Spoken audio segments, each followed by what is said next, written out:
Hey, Forward City family. We're so glad that you're joining with us today at our online broadcast. And now, if you haven't heard, we have some really great news because starting next week, we're going to be meeting live together at the Chatham Christian School. And since we're going to be meeting outside, we are able to actually have our kids' programs. So we're going to have speedsters and we're going to have city kids. It's going to be a fantastic time together as we enter the summer meeting together live. So check out our social media pages for information on that. Now, over the past few weeks, we've been challenged to make some difficult choices. Now, these choices in themselves aren't hard, but they are, however, difficult because each choice comes with a cost. I mean, if we make them, it's going to cost us something. It's going to cost us comfort. It's going to cost us some of our desires and wants. It's going to cost some of our time. And it's definitely going to cost some of our control. But as we've discovered together, these choices are worth it. And because while we can't change the actions in our past, we can be intentional to make the wise choices today for our future. Because who you are and where you will be is largely going to be influenced by the choices that you make today and going forward.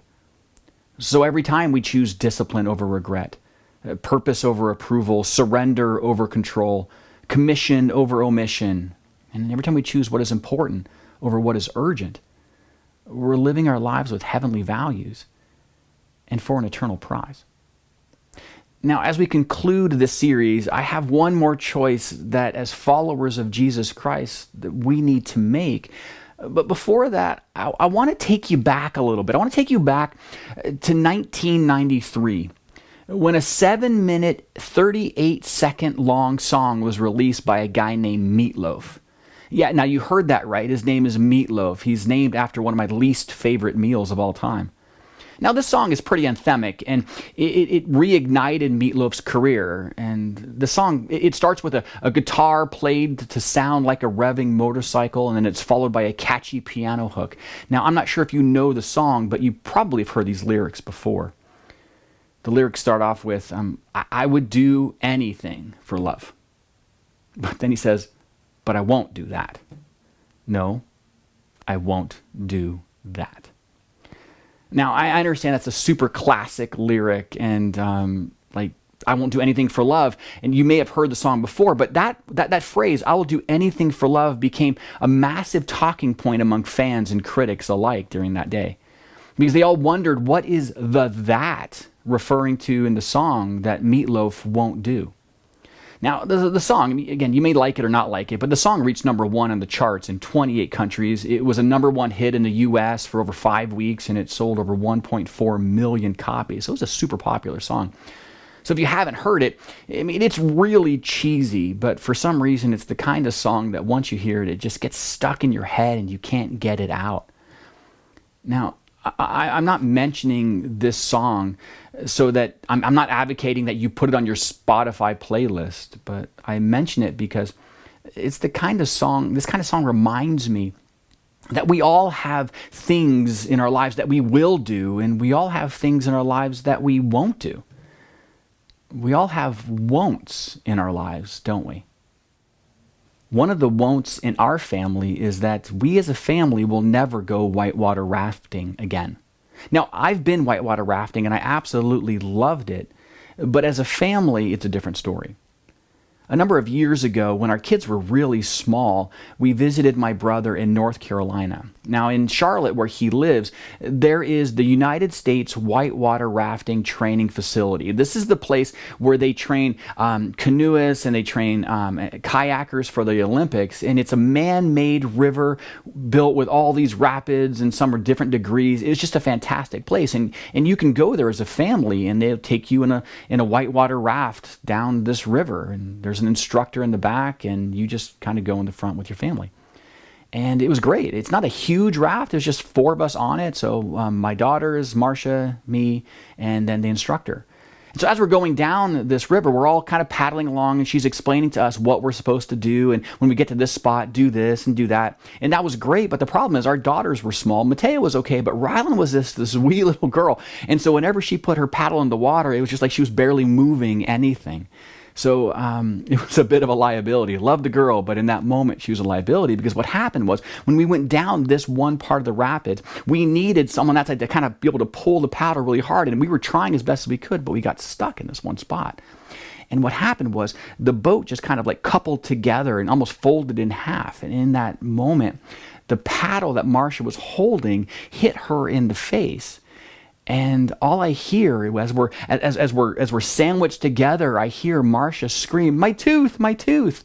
And I look over, and then her tooth had been just like cut right in half, and it was chipped. It looked like a fang. It was like, "Oh my gosh, are you okay, Marcia?" I'm trying to help her out, and then I hear this voice crying out, saying, "Somebody get me." And I look over and it's Rylan, and she's leaning over the boat. All I see are two little legs, and the rest of her body's in the water. And so then I just go over, I leave Marcia, I go over and I grab her and I pull her into the boat, and then we get off to the side, and we were just catching our breath for a moment. And then in that moment, Rylan just looked at all of us and said, "That's it, I'm done."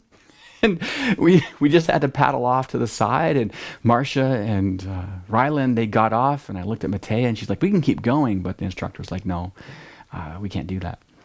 And what made it more complicated was my brother had just moved to Charlotte, and he didn't have a dentist. It was a Friday at like 4, so we didn't know what to do, and Marcia had this tooth that was like literally cut in half, and she was like, "What are we going to do?" We were able to find a dentist, and it all worked out, and our vacation continued.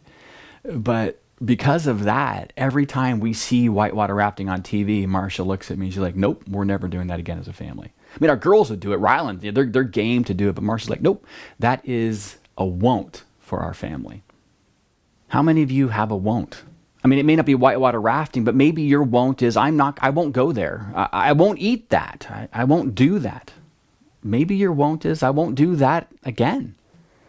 See, we all have won'ts in our lives, and we all have wills in our lives. We have won'ts in our lives, but the problem is when our won'ts extend to people.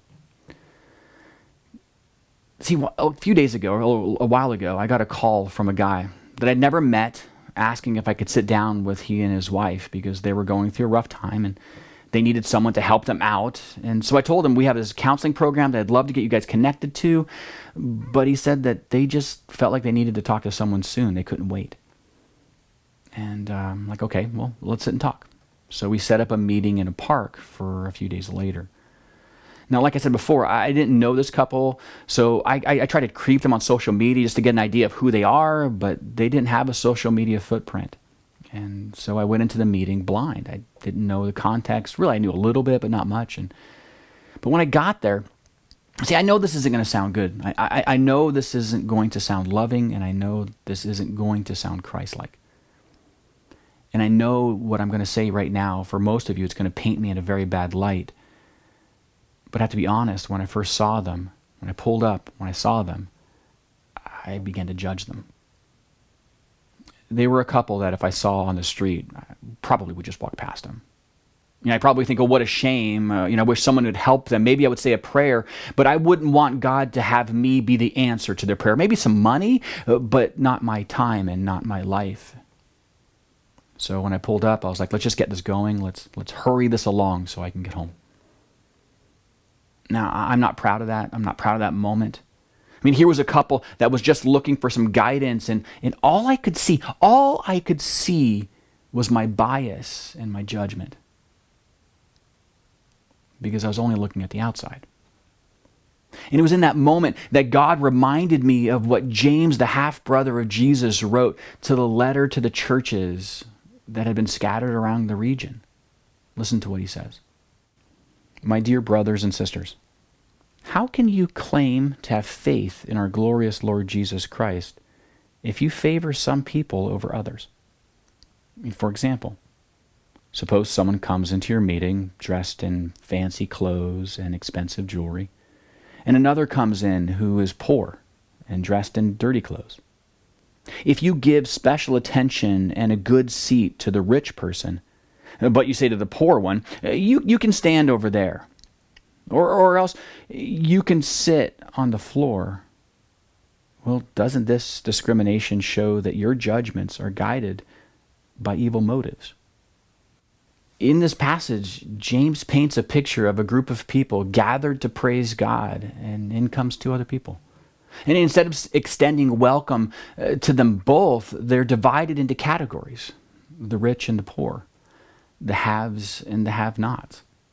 And then James goes on and he says this: "Listen, my dear brothers and sisters, has not God chosen those who are poor in the eyes of the world to be rich in faith and to inherit the kingdom he promised those who love him? But you have dishonored the poor." Now, this passage doesn't take any digging to find out what James is trying to communicate. James isn't sharing some deep theological truth. He's just really pointing out that in their churches, they were valuing the wrong things. See, they were looking at the outward, while God was placing his value on the inside. He was placing on their faith. And it was in that moment that God revealed to me, God brought this passage to mind, that as I was looking at this couple, I was reminded that this isn't just an early church problem, but this broken condition, it's still ingrained in the church today. And the worst part of it is this broken condition is in you, and it's still in me. Yes, indeed, it is good when you obey the royal law as found in the scriptures. Love your neighbor as yourself. But if you favor some people over others, you're committing a sin. You're guilty of breaking the law. James here is reminding us that God doesn't play favorites. God doesn't discriminate. And as children of God, neither should we. But that every time we do, it's a sin.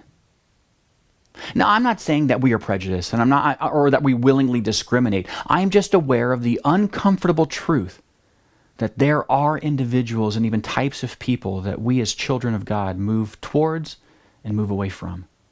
People we welcome with open arms, while others we give a polite smile and then just move right on past.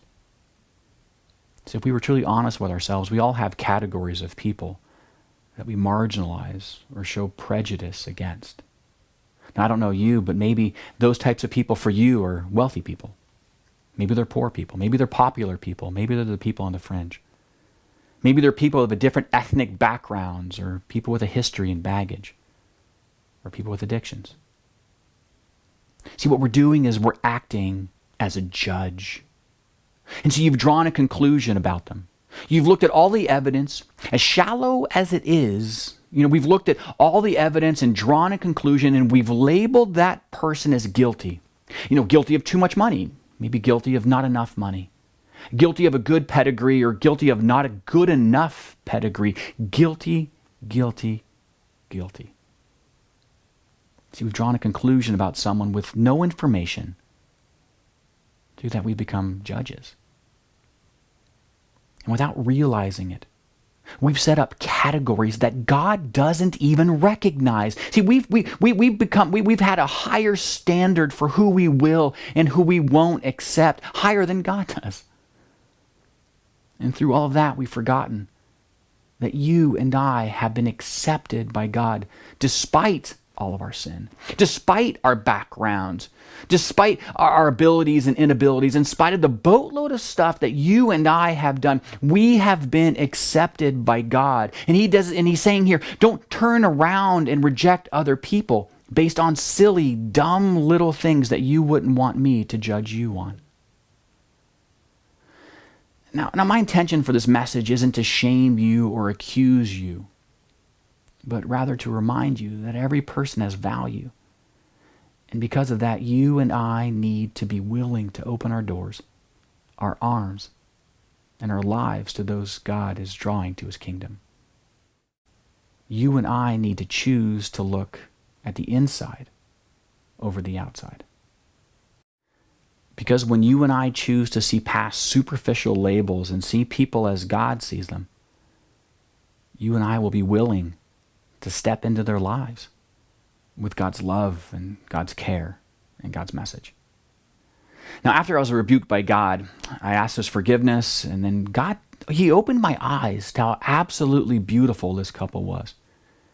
And what I had intended to only last 20 minutes and then bolt out of there went on for over 2 hours. And it wasn't a chore. It was honestly a joy. We were talking and laughing together. And I had the privilege of sharing the love that Jesus has for them. And to think, I almost missed that incredible blessing. See, as followers of Christ, we need to erase our categories.